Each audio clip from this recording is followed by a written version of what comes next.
Glauku e përmendi detajisht ndoshta gjykimin e gjykatës kushtetuese, për faktin se siç e keni parë, ne mbrëm diku pas 11 viteve të mbrëmjes e kemi lëshuar komunikatën për media.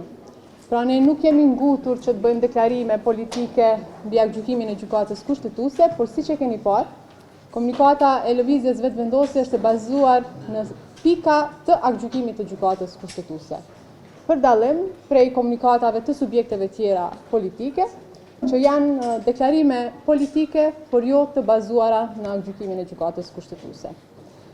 Të nderuara gazetare, të nderuar gazetar, siç e kemi thënë në vazhdimsi, që nga dita e parë e seancës konstituive, lëvizja vetëvendosje ka dëshmuar vullnetin dhe i ka përmbushur të gjitha detyrimet me qëllim të konstituimit të Kuvendit të Republikës së Kosovës. Pra që nga 15 prilli, kur presidenti Osmani e ka ftuar sipas obligimit kushtetues seancën konstituive. Në përputhje me obligimet kushtetuese, lëvizja vetëvendosje më 19 prill ka bërë propozimin për kryetar të Kuvendit, pra bazuar edhe në të drejtën kushtetuese, por bazuar edhe në 2 gjykimet të gjykatës kushtetuese, edhe atë të vitit 2014, por edhe atë që është publikuar dje. Pra, kjo e drejt u konfirmua sërish që i takon partisë fituese. Gjatë gjithë kësaj kohe, ne kemi pasur rastin që dëgjojmë arsyet e opozitës mbi propozimin e lëvizjes vetëvendosje. Kanë qenë kryesisht që zonja Agjiu është përqarse dhe konfliktuoze. Pra, si që keni parë, kanë thënë në vazhdimsi nuk bën Albulena Agjiu sepse është përqarse dhe konfliktuoze. Për mua, të qenit kryetare Kuvendit nuk është thjesht një detyrë institucionale, por një besim që kërkon pjekuri, përmbajtje dhe gatishmëri për t'i shërbyer të gjithë deputetëve të Kuvendit të Republikës së Kosovës pa asnjë dallim. Gjatë rrugtimit tim politik, shumë prej jush e keni ndjekur, sepse kemi qenë bashkë, ne në atë kohë opozit, ju keni qenë po ashtu në detyrën e gazetarëve. Unë kam qenë deputete e opozitës 10 vite dhe ministre e drejtësisë për gati 5 vite. Pra, për gjatë gjithë këtij rrugtimi, unë nuk kam pasur ndonjëherë funksion apo pozitë unifikuese, sepse t'jesh në opozit, natyrisht që kërkon ballafaqim. E sidomos koha kur ne kemi qenë opozit, kur jemi përballë, ju e dini me shumë marrëveshje të dëmshme për vendin. Por t'jesh kryetare Kuvendit është ndryshe, është krejtësisht ndryshe. Roli kryetares Kuvendit është krejt tjetër, është funksion mbi partit, është detyrë mbi përplasjet dhe është përgjegjësi që kërkon thjesht e drejtë, e panshme dhe përfaqësuese të gjithë deputetëve, pozit dhe opozit, dhe përfaqësuese e dinjitetshme e Kuvendit të Republikës së Kosovës. Pra, kryetari i Kuvendit është funksion që kërkon maturi, durim dhe kapacitet për dëgjuar edhe atëherë kur nuk pajtohesh. Pra, unë jam e vetëdijshme për këto përgjegjësi dhe edhe sot e ftoj sërish opozitën që të reflektojnë edhe tani pas gjykimit të djeshëm të gjykatës kushtetuese.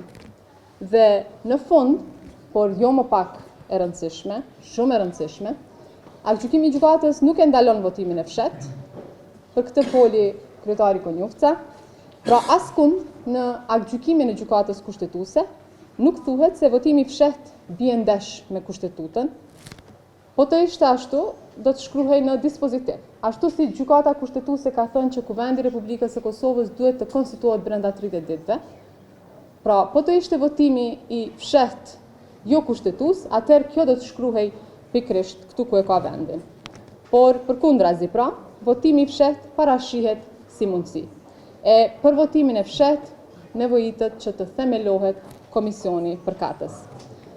Gjykimi po ashtu e citon dhe vërteton pikën 128 nga gjykimi 26 gushtit të vitit 2014, i cili thot se të gjithë deputetët duhet të votojnë në seancën për konstituimin e Kuvendit të Republikës së Kosovës.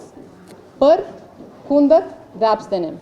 Prandaj, me rastin e votimit të fshet, kur votojnë të gjithë deputetët e Kuvendit të Republikës së Kosovës, ashtu siç ka kërkuar edhe gjykata kushtetuese, ashtu siç ka obliguar edhe gjykata kushtetuese, nëse unë si kandidate e propozuar nga lëvizja vetëvendosje, nuk i marr së paku 61 vota, tërhiqem nga kandidatura për kryetarin e kuvendit. Faleminderit shumë. Po. Mojem zotri koji falë. Sot më duk si më drejtova. Jo nervozitet se kjo shumë qenë. Se më lejot, po pas ta interpretoj. Me radhë. Po te E përmendet zoti Mulica që gjykimin. Së pari, të gjithë besoj po pajtohemi që Kuvendi i Republikës së Kosovës duhet të konstituohet sot, është dashur të konstituohet më 15 prill dhe nuk është dashur që të zvaritet kaq shumë, sepse besoj që është jashtëzakonisht e rëndësishme që të konstituohet Kuvendi dhe të vazhdohet me votimin e Qeverisë së Republikës së Kosovës. Nëse keni lexuar aktgjykimin e gjykatës kushtetuese, është i rëndësishëm po ashtu pika 185. Pra, është e rëndësishme pika 185 e këtij aktgjykimi.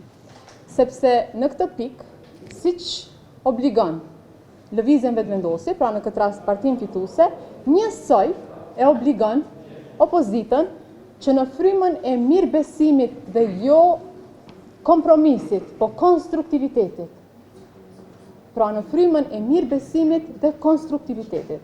Nëse dikush, atë që e përmendi kryetari Konjufca, nëse dikush shkon takim, edhe thotë s'ka Albulena Haxhiu dhe asnjë ministër tjetër nga kabineti qeveritar.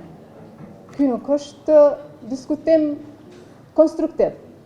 Përkundrazi, këto qasje dhe këto qëndrime kanë për qëllim bllokimin e Kuvendit Republikës Kosovës, e mbajnë peng Kuvendin e Republikës së Kosovës, të nderuar gazetar.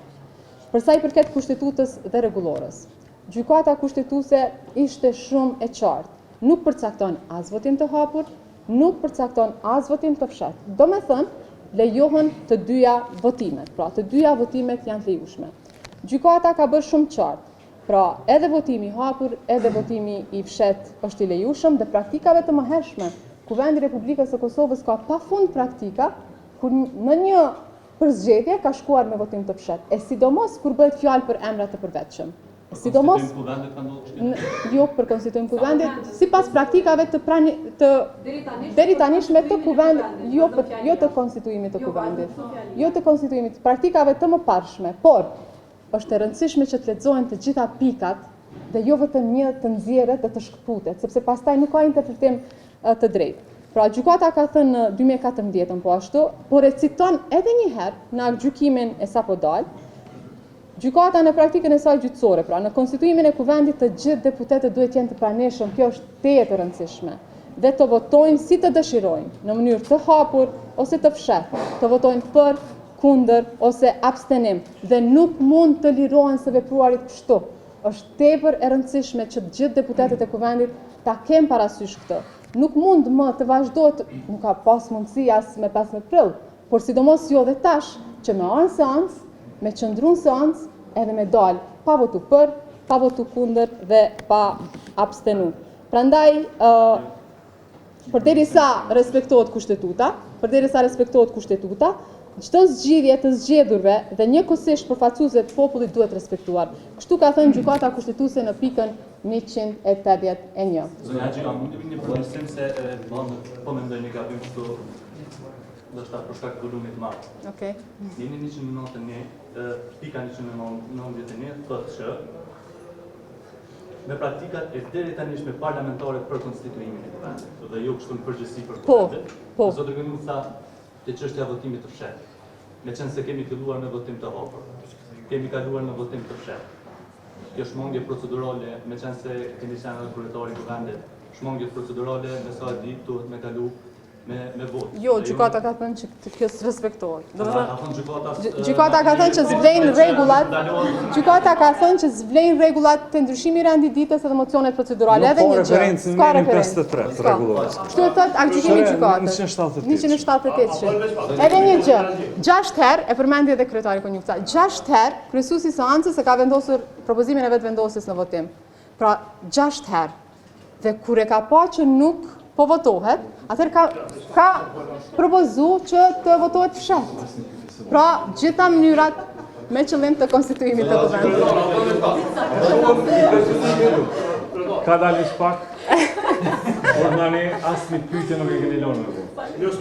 Kjo është e pa precedent. Ama zakonisht kjo gjithmonë arrin me bo pyetje. Edhe e meriton.